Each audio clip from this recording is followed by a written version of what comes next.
오늘은 마태복음서 14장 28절 이하에 있는 말씀을 통하여 만일 주님이시거든 이라는 주제를 가지고 은혜를 나눠보고자 합니다. 네, 우리가 세상을 살다 보면 이 불확실한 것들, 때는 우리가 의문점이 생기는 요소들, 이런 다양한 요소들을 우리는 만날 때가 있습니다. 그 속에서 사람들은 여러 부류의 형태로 나타나는데요. 어떤 사람은 대충 그냥 막연하게 그런 문제들을 치부하고 내지는 판단과 정죄로서 그 환경, 그 오늘을 덮고 지나가는 사람이 있는가 하면 보다 더 사실을, 그 원인을 분석하고 찾고자 하는 사람이 있습니다. 오늘 이 시대를 살아가는 성도들이 어느 쪽의 삶을 선택하느냐에 따라서 세상의 사람들도 마찬가지지만 하나님의 사람들도 완전히 다른 결과로 나타나게 됩니다. 세상에서도 때론 우연히, 때론 치부하는 삶을 살아간다면, 막연하게 여기고 치부하고 살아간다면 그 사람들의 삶은 항상 불확실할 수밖에 없고 당하는 문제와 환경과 여건은 매일같이 똑같이 반복하는 상황을 만날 수밖에 없을 것입니다. 그러나 후자로서 분석하고 해석하고 정확한 사실을 찾고자 하는 사람들에게는 때론 그 과정이 비록 힘들고 어렵지만 다시금 그 과오를 반복하지 않는 삶을 살게 되는 줄 믿습니다. 요즘의 세계에는 착시 대회라고 하는 것이 있다라고 합니다. 어떤 그림들을 보는데 착시 현상을 일으키는 그림들이 있죠. 우리의 시선에서 보면 이쪽이 낮은 것처럼 보이는데 때론 수평인 것 같은 이런 상황들을 말씀드리는 겁니다. 그런 착시 현상은 왜 생기는가 하면 눈이 세상을 인지하고요. 뇌가 해석하는 과정에서 생기는 뇌의 착각이라고 합니다. 즉, 우리의 눈이 보는 것은 정확하지 않다는 거죠. 우리 눈이 사물을 봄에 있어서 뇌의 주관적인 해석을 통해서 결과를 도출해내는데 그 결과가 우리 속에 착시라는 결과를 도출하게 된다는 사실입니다. 오늘 우리는 하나님 안에서 우리의 삶이 이와 같은 삶이 되어야 하는 줄 믿습니다. 네, 오늘 이 본문, 무리를 걸어오셨던 예수님, 그리고 베드로가 무리를 걸어오신 예수님을 향하여 했던 말씀이 오늘 본문에 있는 말씀이에요. 오늘 베드로는 그 주님을 막연하게 생각하지 않습니다. 때로는 어떤 상황과 환경을 대충 치부하려고 하지 않습니다. 오늘 베드로는 무리를 걸어오시는 예수님 앞에서 이런 고백을 하죠. 오늘 본문에 있는 말씀의 제목과 같이 만일 주님이시거든 나로 오라 해주십시오. 나로 무리를 걷게 해주십시오라는 고백을 하게 합니다. 그리고 베드로가 무리를 걷는 사건, 그것이 오늘 본문에 있는 말씀이에요.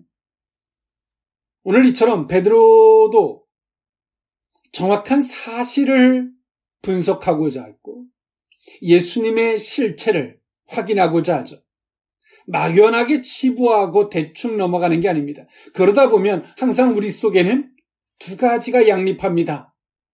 여전히 나의 고집과 나의 틀과 나의 주관적인 어리석은 고집들이 있고 또 한편에서는 우리가 어설프게 하는 주님이 같이 양립되면서 이것도 아니고 저것도 아닌 양심 역사와 같이 사단의 역사와 때론 성령의 역사가 공존하는 그런 성도들의 삶을 살 수밖에 없다는 사실입니다. 오늘 우리는 무엇을 해도 어떤 상황 속에서도 정확하게 그 사실을 간파하고자 하는, 그것을 알고자 하는 그런 의식이 있어야 하는 줄 믿습니다. 네, 오늘 이 본문이 있게 된 그 전 단계는 예수님께서 오병이어의 이적을 통해서 5,000명을 먹이신 사건이 있었습니다. 보리떡 5개와 작은 물고기 2마리를 통해서 5,000명이 넘는, 훨씬 넘는 사람들을 먹이신 사건이죠. 그리스도야말로 인간의 영적인 부족함과 육적인 결핍을 채우시는 생명의 떡이심을 보여주는 사건이었는데요. 이 오병이어의 이적의 이 사건을 통해서 이 사건을 맛본 사람들이 예수님을 이 세상 임금으로서 인지하려고 하는 그들의 어리석은 논리가 있었어요. 그래서 예수님은 즉시 제자들에게 그 배를 타고 건너 마을, 이 동네로 가게 하셨습니다. 그리고 제자들이 이 건너편 가버나움 이 지역으로 가는 과정에서 풍랑을 만나는, 그리고 이 바람으로 말미암아 거스리는, 이 물로 거스리는 이러한 상황 가운데 굉장히 고통을 겪었고, 그 상황 가운데 예수님이 무리를 걸어오시는 그 사건을 보게 되죠. 오늘 이 사건 가운데서 제자들은 여전히 예수님이 누군가에 대한 혼란, 내지는 자신들이 가지고 있는, 자신들이 기존에 알고 있었던 지식, 즉 주관적 해석으로 예수님을 바라보고자 했습니다. 그 해석은 예수님을 유령이라고 받아들이고자 한 거죠. 근데 오늘 예수님은 그 즉시 나는 유령이 아니다, 나는 예수다라고 그 제자들에게 말씀해 주셨습니다. 예수님께서 자연을 다스리시는 권세를 지니신 분이라는 것은 이미 이 앞선 사건들을 통해서 여러 곳에서 이미 나타내 보여주셨습니다. 그리고 오늘 이 본문에서도 천지 만물의 창조주이시며 통치자로서 그리스도의 왕적 주권과 환난 가운데 빠진 자들을 붙잡아 주시는 이 자비로운 사건으로서 오늘 본문에 예수님은 등장하고 있는데요. 오늘 사건을 통해서, 오늘 이 본문을 통해서요, 예수님의 관점이 아닌 베드로의 관점에서 오늘 이 본문을 살펴보고자 합니다. 첫 번째 의미는 주님을 바라보는 시각입니다. 마태복음서 14장 24절에서 26절에 있는 말씀인데요. 배가 이미 육지에서 술이나 떠나서 바람이 거스름으로 물결로 말미암아 고난을 당하더라. 밤 사경에 예수께서 바다 위로 걸어서 제자들에게 오시니 제자들이 그가 바다 위로 걸어오심을 보고 놀라 유령이라 하며 무서워하여 소리 지르거늘. 아멘. 이 앞선 단계는 어린아이의 보리떡 5개와 작은 물고기 2마리로 5,000명이 훨씬 넘는 사람들을 먹이는 이 이적을 경험했습니다. 그것은 그 5,000명이 훨씬 넘는 사람들만 경험한 것이 아니라 그 가운데 친히 수종들었던 이 제자들 또한도 이것은 엄청난 사건이었습니다. 이적, 주님의 값없는 긍휼, 놀라운 은혜였죠. 이런 놀라운 은혜를 바라보는 제자들의 시각은 아직까지도 정립되지 못했고 정정되지 못한 상태인 것을 오늘 이 본문을 통해서 볼 수 있어요. 앞선 단계에서 예수님은 놀라운 이적을 일으키시는, 어찌 보면 인간이 할 수 있는 능력을 초월한, 즉 그분이 누군가에 대한 부분이었을 텐데요. 그분은 메시아였고 하나님의 아들 성자 예수 그리스도였죠. 제자들은 당신의 스승이 이 놀라운 이적을 일으킨 이 사건 가운데서 오늘 제자들은 그분이 누군지, 이 놀라운 이적을 일으키는 분이 누군지에 대한 올바른 인식을 하지 못하고 있었습니다. 예수님이 무리를 걸어오시니까 오늘 제자들이 너무나 놀라워했죠. 그리고 머리의 주관적인 해석으로서 예수님을 유령이라고 판단했습니다. 오늘 이 제자들은 예수님을 이렇게 해석함에 있어서 여러 조건과 상황이 있었는데, 첫 번째로는 바람이 몹시 불므로 그 물결이 자신들이 가려고 하는 방향에서 앞에서 가로막고 있는 이 상황, 갈릴리 바다의 어부로서의 삶 속에서 밤이 얼마나 무서운 조건이 되는지, 지륵 같은 어둠이 얼마나 무서운 조건이 되는지, 또 더 나아가서 바람이 얼마나 무서운 조건이 되는지, 더 나아가서 그 바람을 따라 상대적으로 밀려오는 그 물결이 오늘 얼마나 어려운 조건이 되는지 어부라면 너무나 잘 알고 있죠. 오늘 인간의 생명의 위협을 느낄 수 있을 만한 그런 상황, 그리고 그 모든 상황을 초월해서 걸어오는 인간으로서는 불가항력적인 무리를 걸어오시는 예수님을 봤을 때 오늘 제자들의 반응, 모습은 예수님입니다. 그러나 오늘 내가 처해져 있는 상황과 오늘 내가 지금 있는 이 현실에 대한 인식론, 그 속에서 예수님을 바라보는 그들의 해석은 예수님을 유령이라고 판단할 수밖에 없었어요. 왜일까요? 앞선 단계에서 오병이어의 이적을 일으키셨던 예수님을 바라보면서 그들이 이분은 과연 누구인가? 오늘 이때 당시에 제자들은 예수님을 선지자 내지는 선생님으로 여기고 있었어요. 과연 선지자가 선생님이 할 수 있는 이 오병이어 이적인가? 그렇지 않았거든요. 그럼에도 불구하고 제자들은 예수님이 일으키셨던 이적을 고민하지 않았어요. 그분이 누군가에 대한 고민을 하지 않았어요.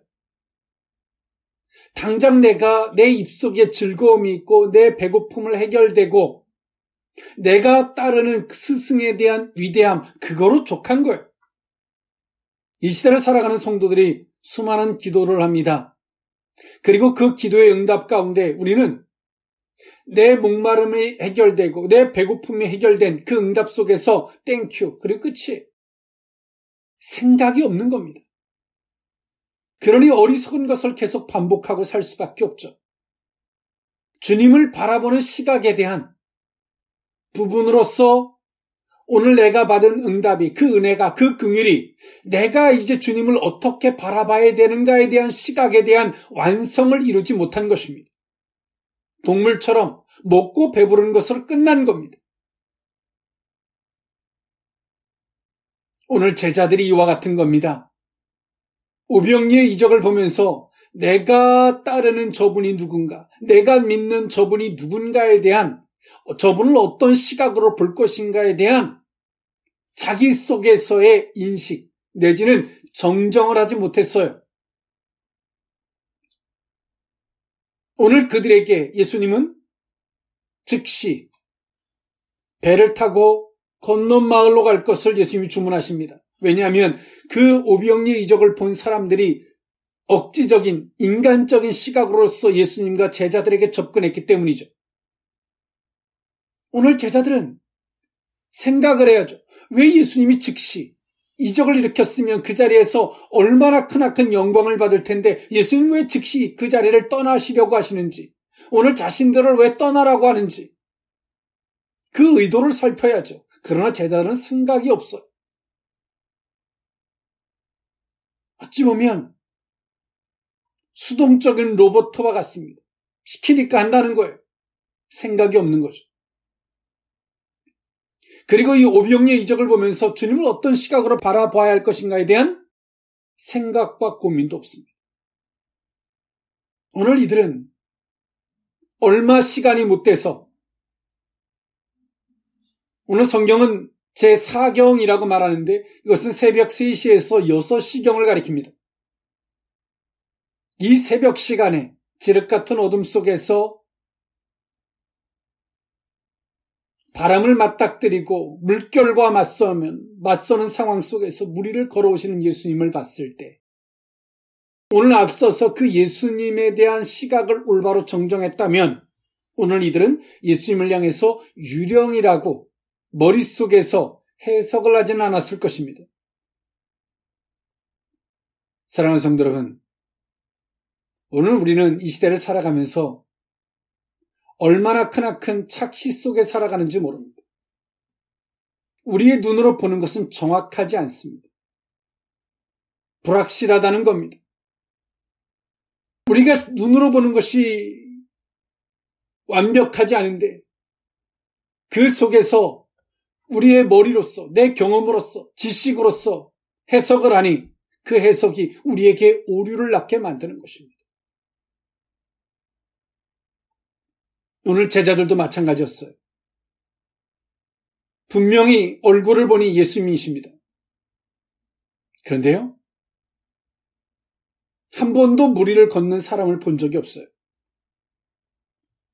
그런 대상은 유령일 수밖에 없다라는 그들의 지식, 그런 지식의 논리로서 내가 보는 분이 분명히 예수님인데 머릿속에서 유령이라고 다시 그걸 주관적인 해석으로서 정정을 합니다. 오늘 이 시대를 살아가는 성도들이 이와 같은 오류들을 수없이 범하고 살아갑니다. 오늘 우리 속에 있는 하나님의 은혜, 그 은총, 긍휼, 여러분 언제까지 배부름으로만 만족하고 치부해 버리시겠습니까? 주님에 대한 올바른 시각, 그 정정이 있었으면 좋겠습니다. 전 단계에서 오늘 우리 속에 이러한 은혜가 있다면 오늘 우리가 만나는 이 기가 막힌 상황 속에서 착시적인 해석이 아니라, 착시적 현상이 아니라 주님을 올바로 인식하고 주님이라고 고백할 수 있는 저와 여러분의 신앙이 되고도 부족함이 없을 줄 믿습니다. 만일 주님이시거든 그 두 번째 의미는 주님을 확인하고자 하는 의식입니다. 마태복음서 14장 27절에서 28절에 있는 말씀인데요. 예수께서 즉시 이르시되 안심하라. 나니 두려워하지 말라. 베드로가 대답하여 이르되 주여 만일 주님이시거든 나를 명하여 무리로 오라 하소서 하니 아멘. 예수님은 제자들이 착각하는 부분을 용납하지 않으셨습니다. 그들이 엉뚱한 생각을 하는 것을 용납하지 않으셨어요. 그래서 즉시 제자들에게 당신을 말씀하셨습니다. 이 즉시라는 이 단어는 마태복음서 14장 22절에도 소개되는데요. 예수께서 즉시 제자들을 재촉하사 자기가 무리를 보내는 동안에 배를 타고 앞서 건너편으로 가게 하시고 라고 하는 말씀 속에서 예수님은 즉시 제자들을 재촉하셨습니다. 왜냐하면 그들의 영향을 받는 것을 허락지 않으신 거예요. 그리고 제자들이 예수님을 유령이라고 착각하고 생각하도록 내버려 두지 않았어요. 즉시 말리셨어요. 즉시 아니다, 안심하라, 나니 두려워하지 말라라고 말씀하셨어요. 우리는 그릇된 생각이 우리를 향해서 이끌 때 우리는 그것을 쫓아가면 안 돼요. 예수님의 제자들이 예수님을 유령이라고 생각했죠. 우리의 눈으로 불확실한 것을 보고 그 불확실하니까 머릿속에서 해석을 내렸는데 유령이라고 해석했어요. 그 다음에 생각은 어떻게 작동할까요? 유령이라고 하는 것의 정당성을 만들기 위해서 생각은 그렇게 굴러갑니다. 우리는 그쪽 방향 계속 생각을 하다 보면 결론은 내 앞에 예수님이 계셔도 그분은 유령이 되는 거예요. 그래서 예수님은 그쪽 방향으로 생각하는 것을 멈추기 위해서 즉시 말씀하셨어요. 우리의 보는 것, 그리고 우리의 주관적인 해석이 얼마나 무서운지, 더 나아가서 그런 오류적인 해석을 했다면 그 생각이 얼마나 우리 인간을 그릇된 방향으로 이끌 수 있는지를 엿볼 수 있는 대목입니다. 그래서 예수님이 그 즉시 처단하셨어요. 오늘 이 예수님의 제자 베드로는 예수님을 맹목적으로 받아들이려고 하지 않습니다. 베드로가 주님을 확인하고자 하죠. 베드로가 예수님을 나니 두려워하지 말라. 예수님의 음성도 들었습니다. 그분을 그냥 받아들일 수도 있어요. 아, 주님이시군요. 주님, 대단하십니다. 놀랍습니다. 이 정도로 받아들일 수도 있어요. 그러나 베드로는 그렇게 주님을 받아들이진 않았어요. 정말 주님이십니까? 그 말은 정말 이 자신 속에 자신이 가지고 있는 생각의 오류를 철저하게 내려놓고 싶은 겁니다. 맹목적으로 막연하게 그분을 받아들이면 우리의 생각과 내 이치와 맞지 않으면 우리 속에 의심과 때로는 인간적인 사고가 꿈틀꿈틀 살아납니다. 그러나 베드로와 같이 그냥 막연하게 받아들이지 않고 사실을 확인하려고 하는 이 과정, 어찌 보면 불편합니다. 어찌 보면 이 사실을 확인하려고 하는 이 과정은 굉장히 번거로울 수 있고 고통스러울 수 있어요. 그러나 이런 과정을 통해서 사실을 확인하면 우리는 우리 속에 다시금 그런 의심의 요소가 꿈틀꿈틀 살아나지 않습니다. 우리는 막연한 신을 동경하거나 막연한 신을 믿는 것이 아닙니다. 그런 사람들이 종교 생활을 하는 거예요.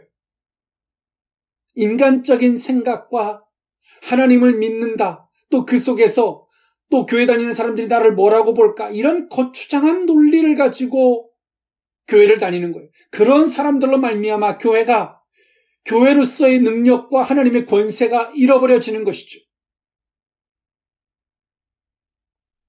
오늘 베드로는 정말 당신이거든 나로 무리를 위로 걸어오게 해주십시오. 걷게 해주십시오. 라고 예수님께 요청합니다. 오늘 베드로가 예수님을 불신하고자 묻는 게 아니에요.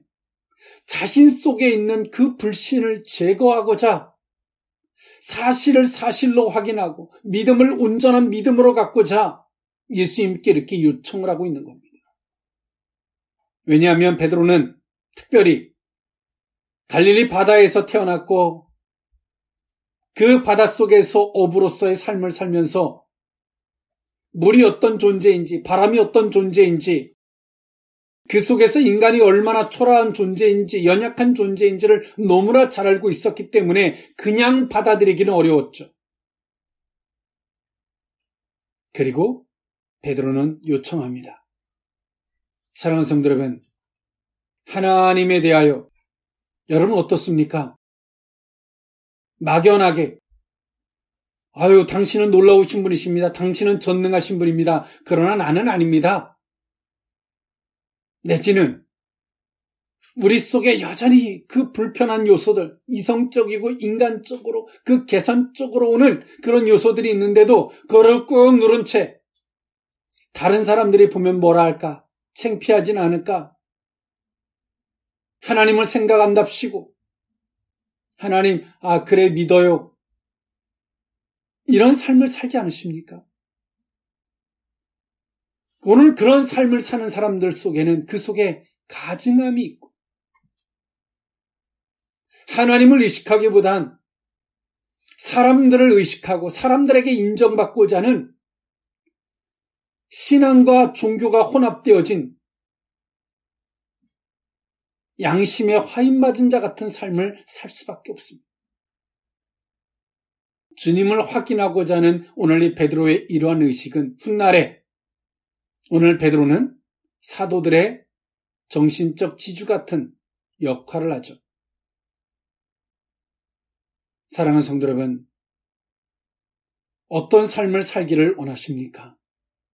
우리의 삶은 때론 오병이의 이적이든 무리를 걸어오신 주님을 만나든 오늘 우리가 만나는 예수님, 그 은혜는 그 속에서 오늘 우리가 정정되어지고 올바른 시각과 의식을 갖지 못하면 내일 똑같은 것을 우리는 똑같이 반복할 것입니다. 오늘로써 우리가 올바로 정정되어지고 올바른 의식을 갖는다면 그 내일에 그러한 상황은 신앙 고백의 장소가 될 것이고 하나님의 권세와 능력을 나타내는 장소가 될 것이며 주 앞에 옳다 인정함을 받는 복된 장소가 될 줄 믿습니다. 만일 주님이시거든 세 번째 의미는 주님만 집중하는 자세입니다.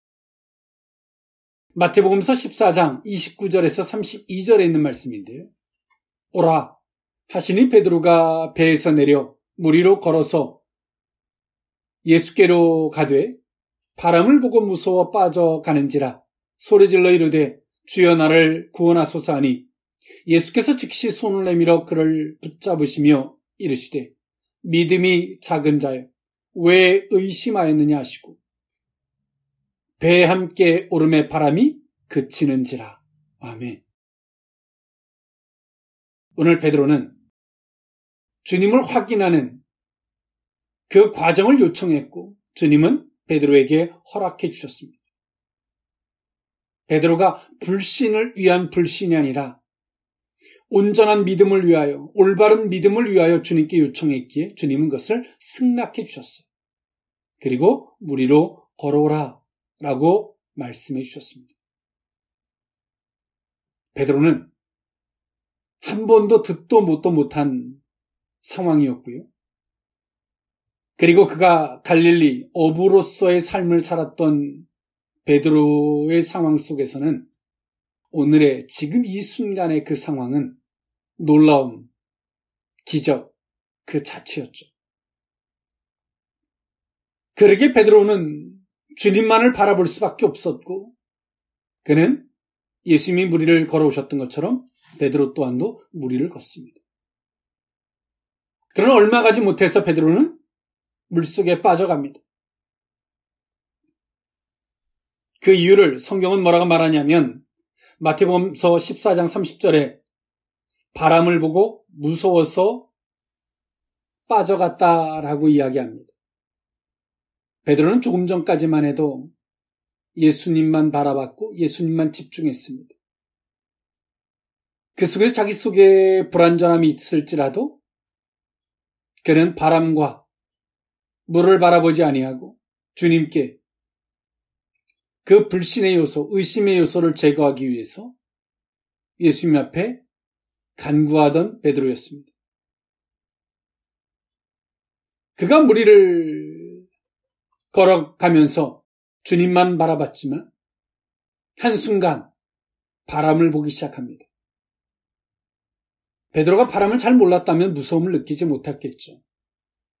그러나 상대적으로 베드로는 물을 너무나 잘 알고 있고 바람을 너무나 잘 알고 있습니다. 그건 상대적인 것이죠. 그리고 그는 두려워하고 무서워합니다. 여러분, 우리가 믿는 예수님이 어떤 분이신 줄 아십니까? 하나님과 더불어 삼위의 하나님으로서 천지 만물을 창조하신 분이시며 그것을 다스리시는 분이십니다. 그러나 베드로가 바람을 보는 순간 베드로의 시선은 다시금 예수님에게로 시선이 갈 수 없었어요. 그 이유가 바람을 너무나 잘 알고 있었기 때문에 그렇습니다. 이 세상을 살면서 사람들은 돈을, 건강을, 사람과의 관계든 명예든 이 모든 것들에 대해서 너무나 잘 알고 있습니다. 우리가 처음에는 주님만 바라볼 때는 예수님은 모든 것들을 초월해 계신 분이시기에 예수님만 바라볼 때 우리는 초자연적인 그런 신앙의 삶을 살다가 불현듯 우리의 시선이 베드로가 바람을 바라보는 것처럼 우리가 물질을 바라보고 상황을 바라보고 여건을 바라보는 순간 우리의 시선이 다시금 예수님에게로 시선을 돌리려고 해도 시선이 돌아가지 않습니다. 그 이유는 경험을 통해서 지식이 습득되어진 그 지식이 너무나 많기에 우리는 그 시선을 다시금 돌려서 예수님을 바라볼 수 없게 된다는 사실입니다. 즉 우리의 신앙은 주님을 바라보다가 다시 세상을 바라보고 다시금 주님께로 갈 수 있는 그런 시선이 아닌 것입니다. 우리의 시선은 오직 주님께로만 집중해야만이 갈 수 있는 길이라는 사실입니다. 그럴 때만이 우리는 기적적인 삶을, 이적적인 삶을 살 수 있는 것입니다. 그러나 이 시대를 살아가는 많은 성도들이 하나님을 바라보고 물 위를 걷다 한순간에 돈을 바라보고 사람을 바라보고 명예를 바라보며 이치와 논리와 이성을 바라보고 그 다음에 다시 시선을 주님께로 틀으려고 하지만 더 이상 주님께로 시선이 가지지가 않습니다. 그 세상의 시선들을 가지고 그 다음부터 주님 앞에 기도하죠. 하나님, 이 세상을 살면서 하나님 돈이 얼마나 중요한지 압니까? 하나님, 이 세상을 살면서 사람의 관계가 얼마나 중요한지 압니까? 하나님, 이 세상을 살면서 건강이 얼마나 중요한지 압니까? 이제 바람과 물을 아는 그 지식을 들고 주님을 보고자 하는, 안 봐지죠. 시선이 틀어지지가 않죠. 그 다음에 어떻게 됩니까? 물속에 점점점 빠져가는 겁니다. 주님은 말씀하십니다. 믿음이 작은 자여 왜 의심하였느냐? 원뜻은 왜 너는 믿음을 버렸느냐라고 말씀하시는 거예요. 믿음이 없다라는 거예요. 세상의 지식을 통하여 주님을 보는 것은 믿음이 아닙니다. 왜 의심하였느냐? 내가 알고 있는 지식을 통하여 주님을 왜 보고자 했느냐라는 말씀이죠. 지금도 이 시대를 살아가는 많은 크리스찬들이 자신들이 아는 지식의 범주를 가지고 그걸 통하여 주님을 얼마나 갈망하는지 몰라요. 그러나 어리석게도 바람을 아는 지식, 물을 아는 지식을 통하여 그 아는 바람을, 아는 물을 가지고 주님 앞에 징징거리듯 기도하는 그런 우리들의 모습일 수밖에 없다는 사실입니다. 더 이상 기적이 사라진, 이적이 사라진, 주의 권세가 사라진 성도들의 모습, 사람들의 시선이 더 중요하고 지금 내가 갖고 있는 현실, 그것이 더 중요하고 그런 삶 속에서 우리의 삶이, 우리 영혼이 얼마나 피폐해지고 교회의 성령의 불을 소멸케 하며 이 시대를 살아가는 크리스찬 성도들의 모습을 얼마나 실추시키는 그 주역들이 됐는지 모릅니다. 여러분, 세상의 개혁은 저들을 바꾸라고 하는 것이 아닙니다. 성도들이 회복하는 것입니다. 성도들의 삶을 통해서 권세와 능력과 하나님의 살아계심이 나타날 때 세상은 감히 교회와 성도들을 향해서 힐문할 수 없습니다. 그들은 우리가 바꾸라고 하지 않아도 그들은 바꿀 수밖에 없고 그들은 하나님 앞에서 겸손하라고 말하지 않아도 그들은 겸손할 수밖에 없습니다. 이 시대를 살아가는 성도들의 본분, 권세를 잃어버린 채 초췌한 모습들을 가지고 가족들을 전도하고 주변 사람들을 전도하겠다고 하는 그 전도. 죄송한 표현입니다만 웃긴 코미디와 같은 일들입니다. 베드로가 물을 보고 두려워하며 물속에 빠져가면서 내 옆에 있는 사람에게 저분은 메시아라고 말하면 누가 여러분들의 전도를 듣겠습니까? 여러분, 한번 자신들을 보세요. 가족들의 구원들, 또 주변 사람들의 구원을 갈망한다라고 하는 여러분들의 자신을 한번 보십시오.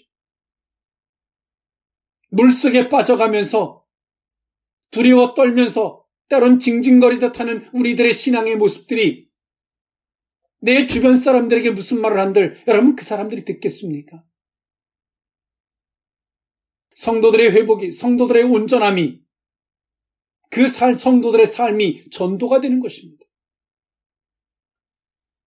오늘 주님 앞에 대충 치부하고 넘어가는 것이 아니라 오늘 베드로와 같이 고백해 보지 않으시겠습니까? 만일 주님이시거든 나로 그 무리를 걸어오라 명하여 주십시오. 라고 주님께 당당히 외쳐보지 않으시겠습니까? 오늘 그러한 과정이 주님을 주님으로서 올바라 바라볼 수 있는 시각이 잡혀지는 기회가 될 것이고 주님을 주님으로서 온전히 확인하는 계기가 될 것이며 오직 주님만을 집중할 수 있는 그러므로 말미암아 무리를 당당히 걸을 수 있는 우리의 신앙의 삶이 되고도 부족함이 없을 줄 믿습니다. 기도하겠습니다. 사랑의 하나님, 대충 치부하고 하나님, 때론 좋은 게 좋은 것이다. 막연하게 치부하며 살았던 우리들의 허물을 용서해 주옵소서. 오비영리의 이적을 일으키시고 그들의 인간적인 시각 앞에서 즉시 배를 타고 그 자리를 떠나도록 권하셨던 주님. 예수님을 유령이라고 오해했던 그때 주님이 그 즉시 나다라고 말씀하셨던 주님. 주님을 바로 볼 수 있는 시각이 있게 해 주옵소서. 주님만을 집중할 수 있는 시각이, 그런 자세가 있게 해 주시옵소서. 그러므로 하나님, 예수 그리스도가 초자연적인 역사의 주가 되시는 것처럼 예수 그리스도를 믿는 그리스도인들이 당당히 그 무리를 걷는 자들로 삼아 주옵소서. 이 시대의 모든 크리스찬들이 회복이 될 때 성도들의 삶이 전도가 되는 역사가 있게 주옵소서. 축복하옵고 예수님의 이름으로 기도하옵나이다. 아멘.